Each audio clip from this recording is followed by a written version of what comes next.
Good afternoon, my people, and I wish you happy Sunday. All right, so today is the day that we'll be starting our piano training. All right, like I promised. Okay, so we'll be dividing the training into sections, and every day I'll be dropping short videos on it.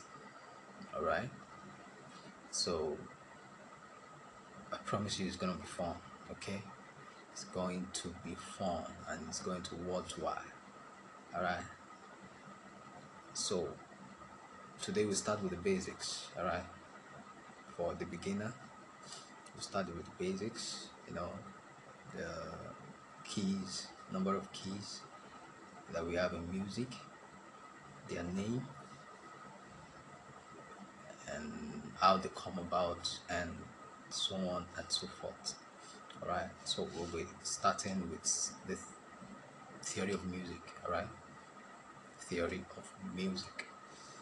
Right, but I won't do much on theory because I want it to be more of practical. Okay, I want it to be more of practical, so I'll just brief the theory part, and so we can get to the practical stage as quickly as possible. All right, so well, here is the opportunity you've been looking out for, to learn how to play the piano. Now the time has come. All right, so let's get to it. Okay, before I start, I will introduce myself. My name is Adeyemi Emmanuel, alright, aka the graced piano man, alright. And so you can like my channel, alright. So you can have free access to videos, alright, and follow us, alright. I would like you to follow us to the end of this video to make it very effective, okay. Now, music is not something the lazy do. Music is not for the lazy ones. Playing of musical instruments is not for the faint-hearted. It's for the serious one, the serious-minded ones. It's for the determined ones. All right. So if you really know you are serious and you really want to learn the piano, then you've got to be dedicated about it. All right. You've got to be dedicated, and it's not difficult. Even though piano, out of all instruments, I believe to be the most widest instrument. It is wide, it is broad, it has so many aspects, so many sections. Okay, and so you continue to learn and learn and learn. Even the professional, they still learn. Even me myself, I'm still learning. All right, so you don't stop learning when it comes to the piano. In fact, when it comes to life, you don't stop learning. You learn every day. They say it's only the dead that stops to learn. So far you're still alive, you still be learning. And so it's the same with piano also. You still learn new things every day.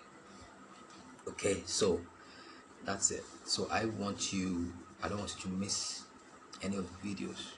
Alright? I want you all to be serious with it. And for the record, please, for an effective learning, to enable you learn fast, I would recommend that you get a piano. Even if it's just a small one, that is not expensive for learning purpose. I think with 40, 50, 60,000, you can still get a reasonable keyboard for learning purpose. All right. And if you cannot afford a piano, if I cannot afford to get a keyboard now, please find access to get an access to a piano, maybe in your church, maybe a friend that has one, maybe you know, just make sure you have an access to a keyboard where you can always practice, okay? Because practice, they say, makes perfect, right? The more you practice these things, the more you get better on it, okay? Practice makes perfect, you know, brings you to perfection about it, okay? So if you want to be good on your instrument, you just have to get your instrument. If you want to be good on whatever instrument you play, you just have to have your own. All right, that's one of the secret to being a pro. It's one of the secret to being very good. All right, you just have to get your instrument. All right, so that is that. All right, so we were starting with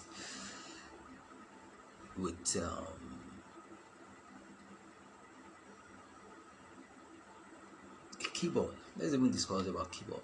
What is a keyboard or a piano, as you may call it?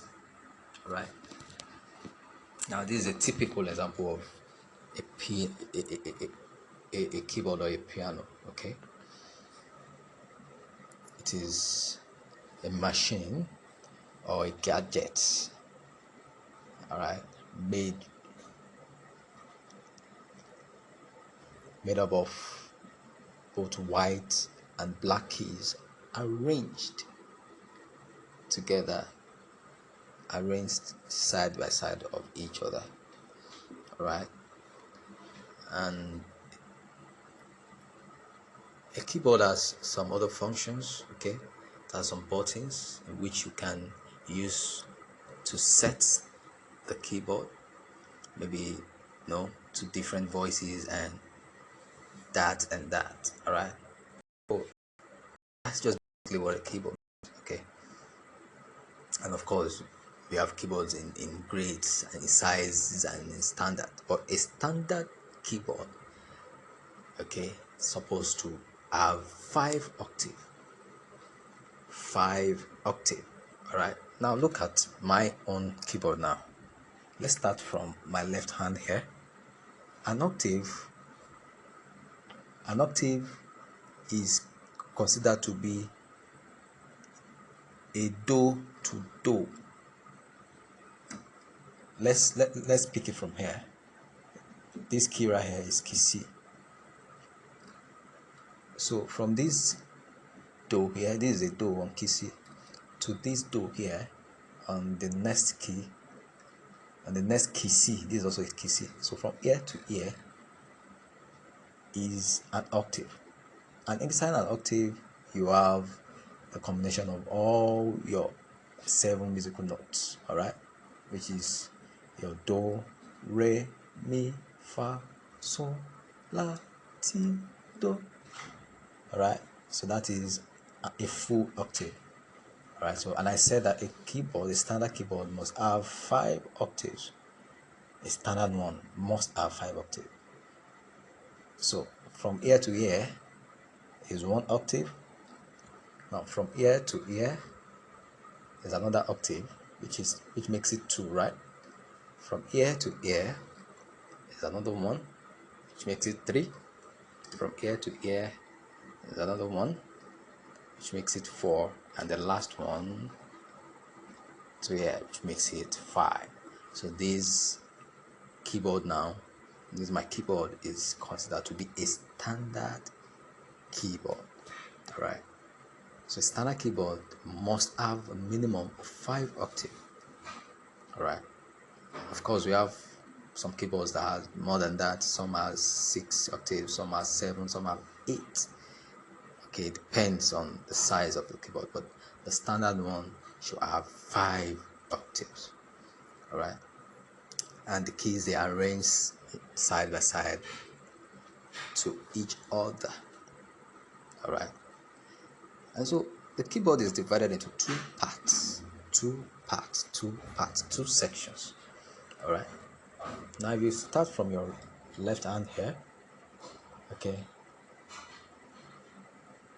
the left hand side is your bass part of the keyboard. The left hand side is the bass part of the keyboard, while the right hand side is the treble part of the keyboard. All right, left hand side is the bass part, and the right hand side is the treble part. All right, and remember, standard keyboard has 5, right? So I say that your first 2 octave by your left is your bass part. Your first 2 octave to your left on your keyboard is your bass part of the keyboard, while the remaining 3 octave to your right is your treble part on the keyboard. All right, so this is what I mean. This is an octave, right? From C to C.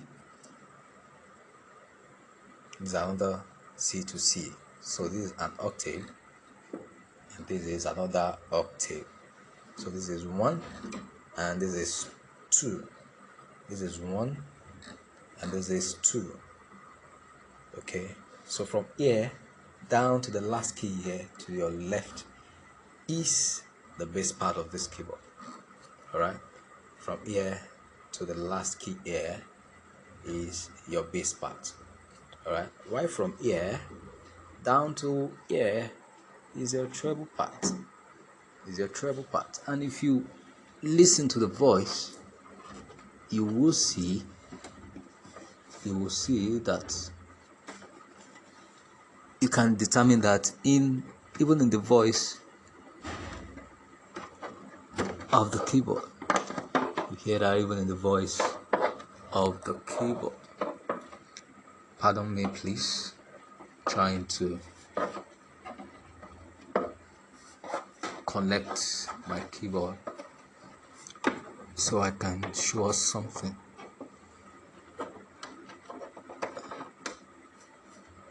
Okay. Yeah, so I said from here down to here is the bass part of the keyboard. Okay, the first 2 octaves by your left is the bass part, and if you listen to the sound, you would notice it gets deeper. All right, let's start. You can hear,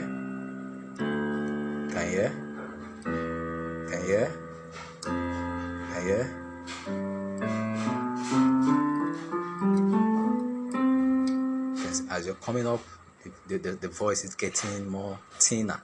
Okay, it's getting more thinner again.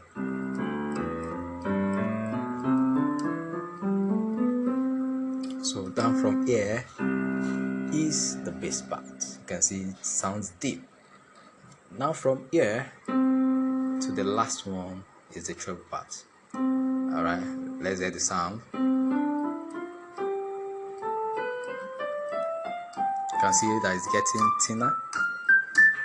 You can see that it's getting thinner. All right, so that about the keys of the keyboard. Okay, a typical keyboard is divided into 2 parts. All right, so now we'll move to the keys of music. The keys we have in music. In music, there are 12 keys of music. 12 keys of music. Yes, 12 keys of music. All right. So if we start to count from our C, okay, like I said, there are 5 C's on this keyboard because the keyboard has 5 octaves. If the keyboard is a 6 octave keyboard, you have 6 C. You have, if it is 7 octave one, you have 7 C's and all that. Although the octave of the keyboard does not really determine the key at which the keyboard starts with. Okay, a keyboard can start with C and it will end with A. It depends on the manufacturer, so please note that. All right, so the octave of a keyboard is not determined by the key the keyboard starts with. All right, but one thing that is certain is that standard keyboard must have 5 octaves. So whichever key the keyboard starts with does not really matter. All right, you just understand your key, know your name, and know how to locate them on your keyboard, and know how to play those keys, and then you're good to go. Okay, so now we have moved to naming. Okay, the number of keys we have in music. So I said we have 12 keys of music. All right, so this is C, right? This is our C. So let's count now from the key of C. We have C. This black key here next to C is called C sharp or D flat. All right, C sharp or D flat. That's the name of this key. All right, this is why it is being called that way. Just from your alphabet, next to your C is D, right? When you have A, B, C, D, E, F, and all that. So if this is your C, according to your alphabet, then the next key will be D, right? And the next will be E, and next will be your F, Abby. And next will be G. All right. So that is that. But somebody will now say, okay, the next one will be H, right? No, in music, you just have it from your A to G. That is your 8. A, B, C, D, E, F, G. All right. That is your, your 7th. Sorry, your 7th. So your A, B, C, D, E, F, G, and G. All right. So we don't have H, we don't have I, we don't have J. No, the keys of music starts from A. So from A to G, and in between those keys, you now have your sharp, and you now have your sharp keys and your flat keys. Okay, your sharp keys or your flat keys, because which means all these black keys in between these white keys, they are your sharp or your flat keys. All right, so now let's go again with the naming of the keys. This is your C, right? And this is D.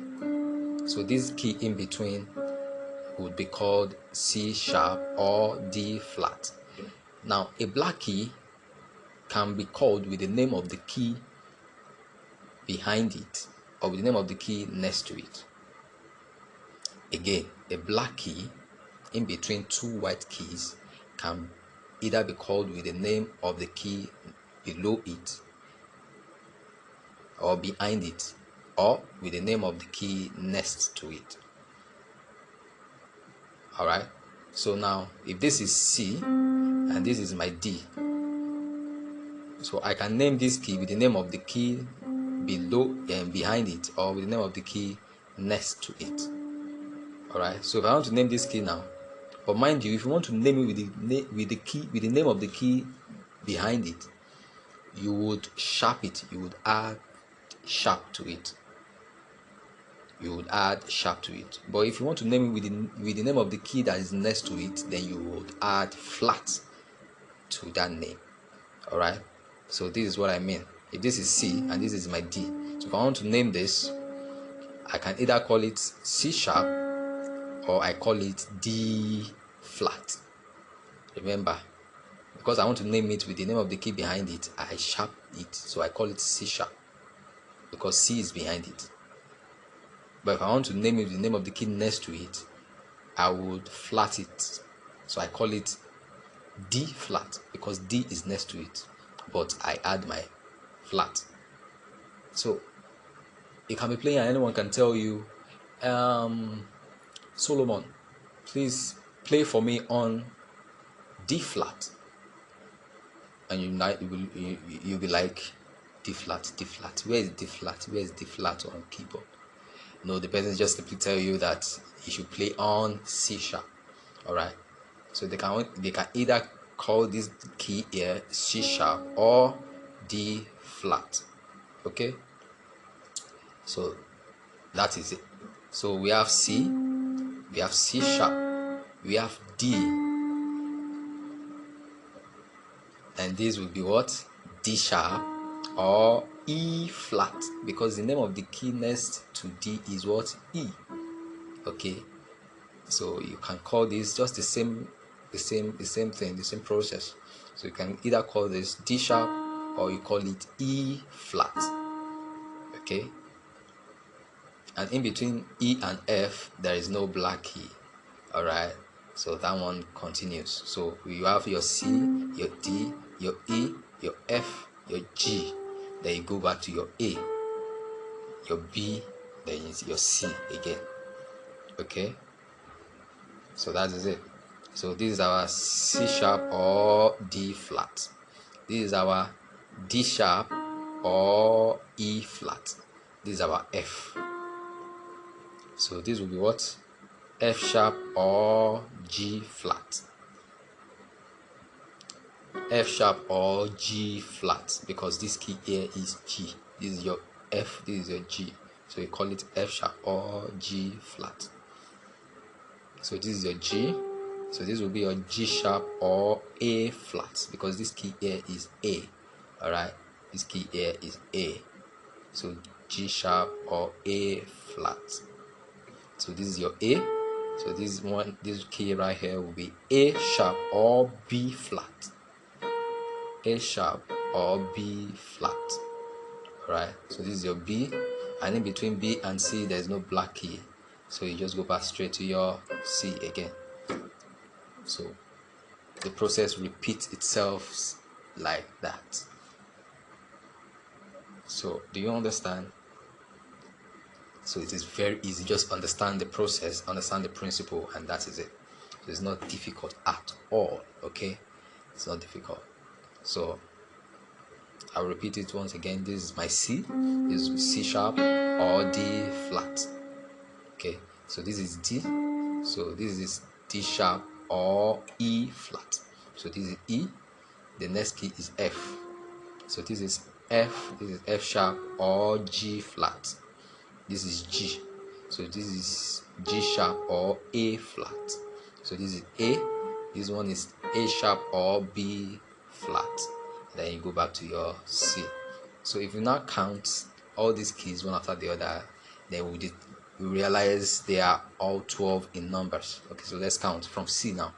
1, this is another key. 2, this is another key. 3, this is another key. 4, this is another key. 5, this is another key. 6, this is another key. 7, this is another one. 8, this is another one. 9, this is another one. 10, this is another one. 11, this is another one. 12. Okay, another one. 12. So if we go to C, then we are back to C. You know, remember we started from C.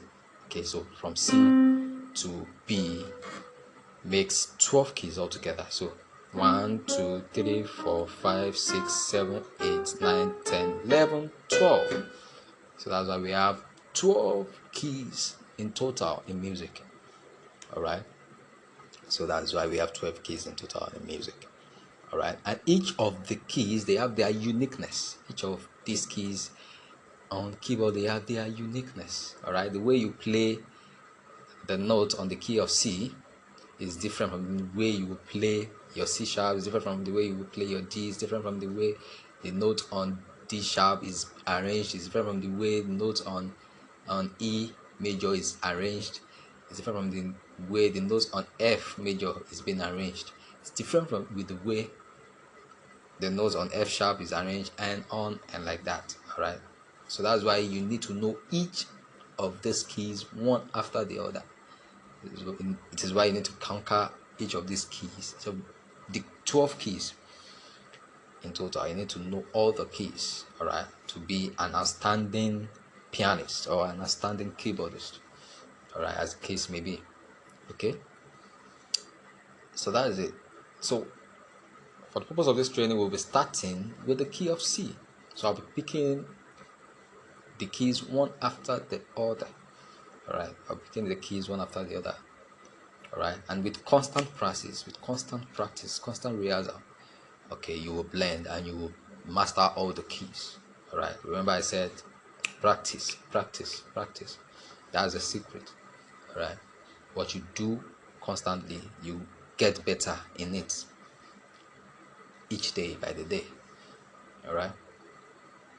So it's not the time to get lazy. It's not the time to you know, need to take it seriously. If you know you mean business, I really want to know, really want to learn how to play the keyboard. You need to get serious with it. You need to be very dogged with it, because at some point you feel tired. you feel tired, okay, but don't get weary, right? Forge ahead. All right, so let's start with the key of C. Now, the key of C is known to be a natural key. A natural key. And why is it called a natural key? Is because it is only the key of C that all the notes in it, they are white keys. All the notes in it, they are white keys. This is what I mean. All its notes, they are arranged side by side of each other. Okay, there are no black keys in its notes. All right, this is what I mean. The key of C, you have your do, re, mi, fa, sol, la, ti, do. That is it. So all of his notes, they are all on white keys, unlike other keys that some of the notes will fall on the white keys and some fall on the black. So that's why key C is referred to be a natural key. All right, all of its notes, they are all on white keys. All right, so that's the key will be starting from. Unlike C sharp, now let's play the key of C sharp. Let's play the notes on C sharp and let's see. Now, the first note on C sharp is a black key. The second note is also a black key, and its third note is a white key. So its notes, they are interwoven, all right, in between the black and the white key. So that is why no other key is being regarded as a natural key, except from the key of C, right? So that is that. Now briefly, let's rush to fingering. Fingering, you can see that I'm rushing everything. I'm rushing the theory. This is what you take weeks and even months thereabout to even learn to learn if when you go to a music school. Okay, especially the theory, they take a lot of time to be teaching you the theory before you get to the practical. Okay, because they don't want you to finish on time. They still want to be collecting your money.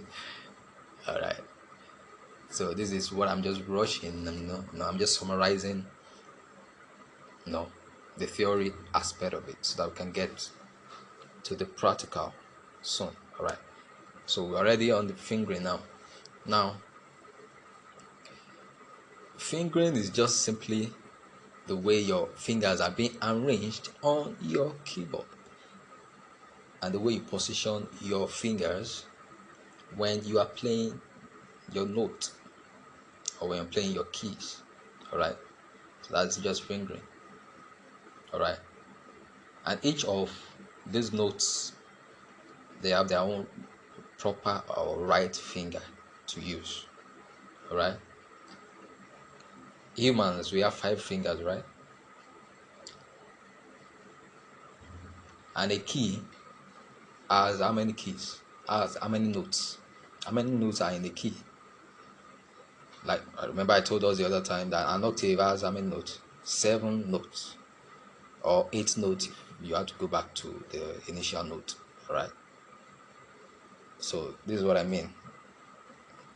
From the key of C, this is a note. Do, re, mi, fa, sol, la, ti, do.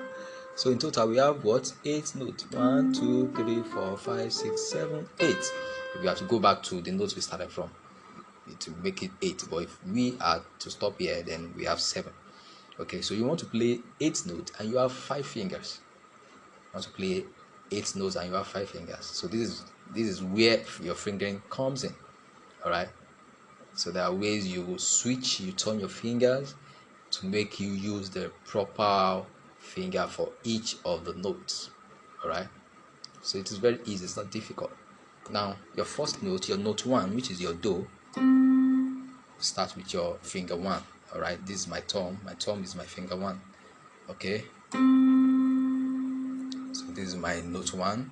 My note 2, also my finger 2, this finger. My note 3, which is this finger. So when I get to my note 3, so rather than using this finger, rather than using my fourth finger for my note 4, no, I wouldn't do that. I would rather turn my finger and start again from my finger 1. All right, so this is what I mean. My finger 1 on my note 1, my finger 2 on my note 2, my finger 3 on my note 3, and so I turn. When I get to note 3, I will turn my hand and play my note 4 with my finger 1 again. So that's a trick. That's just a trick. Note 1, note 2, note 3, then I turn and go back to finger 1. Then my note 5 will play with finger 2. My note 6 will be played with my finger 3. My note 7 will be played with my finger 4. And my note 8 will be played with my finger 5. So can you see? So I'm able to play 8 notes with my 5 fingers. So you first use 3 and then your 5. 3 and 5. So when you add 3 and 5 together, you have what? You have 8. So 3 and 5. That's the formula. 3, 5 for your right hand. 3, 5. 3, 5. Again. Do, re, mi. Then you turn on your third note. Then you play your fourth note with your finger 1 again. Fa, sol, la, ti, do. Again. Do, re, mi, fa, sol, la, ti, do. See the way I turned. Let me play it slowly. Do, re, mi, fa, sol, la, ti, do. Can you see? It's very easy. And so we have toe movement and we have flow movement. Alright, so that's my toe movement. And my flow movement also has its own fingering. Okay? For your right hand, the toe movement is your what? Your 3 and 5. That's the toe movement. But your flow movement will be your what? Will be your 5 and 3. Alright. When you're going, is your 3 and 5. That's the formula. But when you're coming back, that's your flow movement. You use your 5. You first exhaust your 5 fingers, then you turn and use your 3 fingers. Okay, so let's try it. Do, ti, la, sol, fa. You can see, then on my 5th finger, I will now turn to my 3rd finger and my 2nd and my 1st. So you can see that I exhausted my first 5 fingers, then I turn and use my 3. Okay, so when you're going is your 3, 5, and when you're coming is 5, 3. Alright, so this is it again. Do, re, mi, then you turn. Fa, sol, la, ti, do. So when you're coming back, do, ti, la, sol, fa, then you turn. Mi, re, do. So that's just it. That is just it. That is just it. It is as simple as that. Okay, so that's for the right hand. That's for the right hand. So this is where we'll be stopping for today. So we'll continue tomorrow. Tomorrow we'll be doing fingering on the left hand. Alright, so we've treated fingering for the right hand today. So tomorrow we'll do for the left hand. Alright, teach us for the left hand, and perhaps we can combine both hands tomorrow. Alright, fingering for both hands tomorrow. all right, if time permits us, because I don't want the videos to be too lengthy. All right, so that is, I will be doing it every day until we are able to cover everything. I don't know how many days it will take, but we'll continue doing. Okay, continue doing. We will not get tired. All right, so that's it. And so don't forget to subscribe to my channel to get more of these videos. All right, encourage me by subscribing. You can like, you can add your comment. All right, and whatever area you want me to touch, whatever questions you have, drop it in your comments and I will answer everything. All right, so till I see you again tomorrow, till we'll see again tomorrow, bye. I love you all.